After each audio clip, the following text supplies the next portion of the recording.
They'll tell you about the ashes, the flames, and the chaos. They'll tell you about the suffering, the struggle, and the pain. But they won't tell you the full story. They won't tell you about the dream that came before the nightmare. Greenwood wasn't just any neighborhood, it was a freedom colony. And if you've never heard of that, it's because they don't talk about it. Freedom colonies were places where black people, shut out of white neighborhoods, denied opportunities, built their own communities. Safe places where black families could own businesses, go to school, and build wealth. Greenwood was one of the most successful. By 1921, Greenwood was known as Black Wall Street.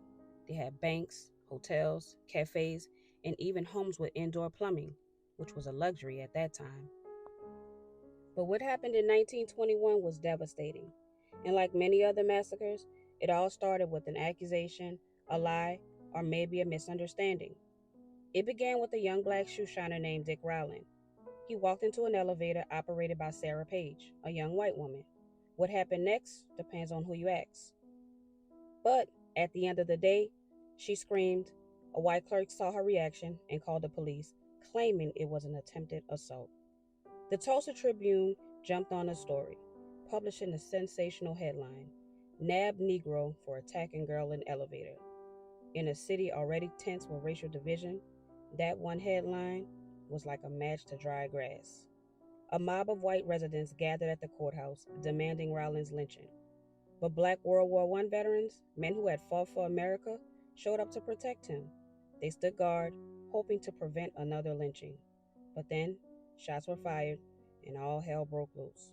And it wasn't just a riot, it was an invasion. White mobs stormed Greenwood, looting black businesses, burning homes, shooting anyone who ran. They set churches on fire, destroyed schools, and leveled entire blocks. But it didn't stop there. Private planes flew overhead, and they didn't just watch. Survivors said they dropped burning fuel, making the fire spread faster and burn hotter. They didn't call it a massacre. They didn't call it terrorism.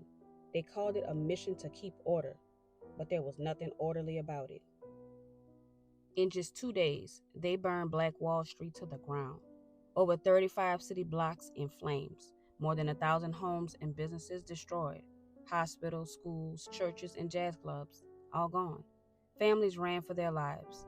Between 75 and 300 black men, women, and children were killed. Over 800 were injured, thousands left homeless. But what does that even mean?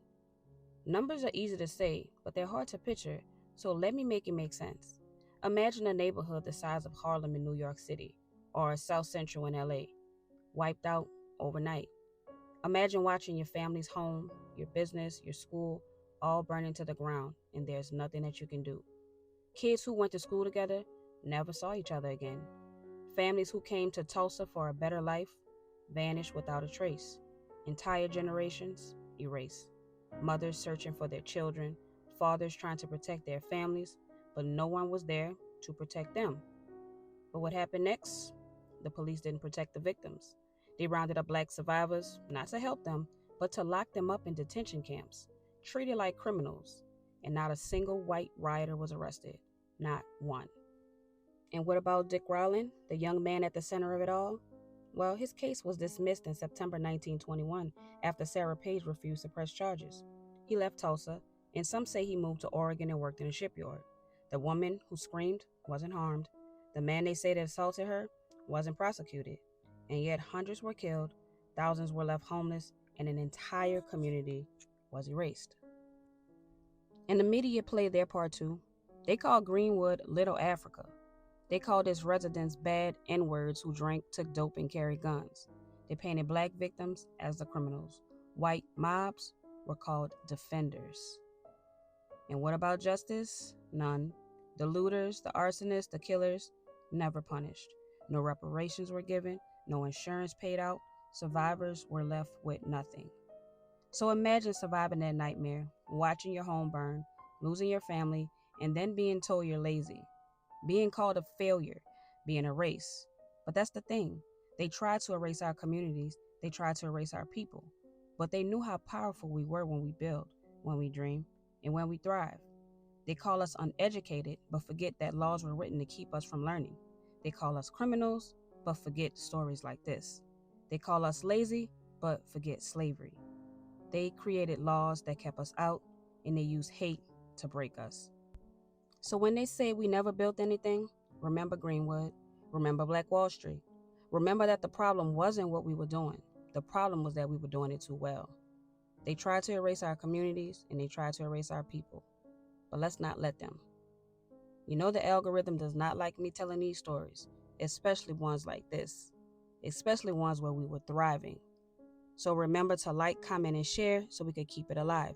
And don't forget to subscribe for more stories that they won't put in your textbook. Peace.